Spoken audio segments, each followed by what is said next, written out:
আকিকা কোরবানির পশুর সাথে দেওয়া যাবে কিনা? হ্যাঁ, দেওয়া যাবে। ওই আপনাকে যেই থিওরি দিলাম, গরু মহিষে নাম দিতে পারবেন 60টা। আপনি যদি 4টা কোরবানি দেন, আরো থাকে কয়টা? 3টা।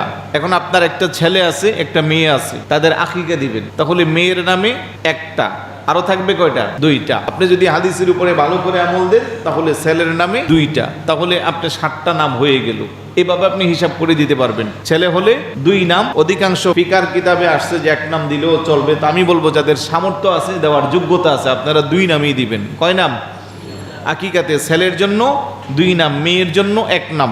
আর যদি ছাগল বা বকরি দেন, তাহলে ছেলের জন্য 2টা, মেয়ের জন্য 1টা। এই পদ্ধতিতে আকিকা দিবেন। আবার অনেকে প্রশ্ন করেন যে আমার আকিকা হয়েছে কিনা জানি না, আমি কোরবানি দিতে পারবো কিনা? হ্যাঁ, পারবেন, কোনো সমস্যা নাই। তবে আপনার মনের স্যাটিসফ্যাকশনের জন্য, ছোটকালে আপনার আব্বা আম্মা দিয়েছি কি দিয়েছে না আপনি এটা শিওর জানেন না, কিংবা এই মুহূর্তে জানার মতো পরিস্থিতিও নাই, সেই ক্ষেত্রে আপনি অবস্থা যদি আপনার ভালো থাকে, সামর্থ্য থাকে, আপনার আকিকাও আপনি দিতে পারবেন। আকিকা দেওয়ার যদিও 7 দিন, 14 দিন, 21 দিন সুন্নত তরিকা, কিন্তু আপনি জীবনের যে কোনো সময় চাইলেও আকিকা দিতে পারবেন, কোনো সমস্যা নাই। তাহলে কোরবানির সাথে আকিকা করা যাবে।